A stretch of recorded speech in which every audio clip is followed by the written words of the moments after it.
మేఘనూరు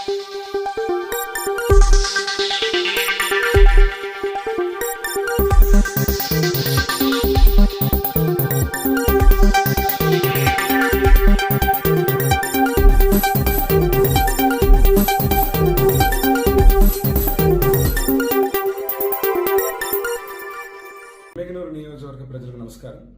నేను రాత్రి టీబీ డ్యాంలో వరద ఉధృతికి ఒక గేటు వాషౌట్ అవడం జరిగింది, కొట్టుకుపోవడం జరిగింది. తద్వారా ఈరోజు విపరీతంగా ఆ నీళ్లన్నీ నదిలో ప్రవహించడంతో ఏదో జరుగుతుందని చెప్పి ప్రజలు భయభ్రాంతులకు గురయ్యేటువంటి పరిస్థితి, అనవసరంగా పుకార్లు చేయడం జరుగుతూ ఉంది. సంబంధిత అధికారులతోటి ప్రభుత్వం తరఫున మంత్రివర్యులు పయ్యావుల కేశవ్ గారు, జలవనరుల శాఖ మంత్రులు నిమ్మల రామారెడ్డి గారు, నేను అధికారులతో కూడా అందరితో మాట్లాడడం జరిగింది.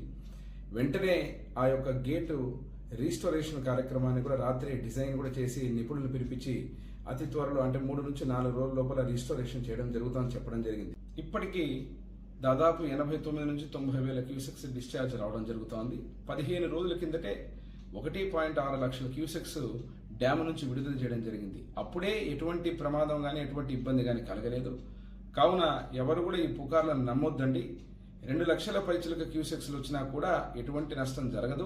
సంబంధిత జలవనరుల శాఖ అధికారులను, అదేవిధంగా రెవెన్యూ అధికారులను కూడా అప్రమత్తం చేయడం జరిగింది. ఎవరు కూడా ఎటువంటి పుకార్లను నమ్మొద్దండి.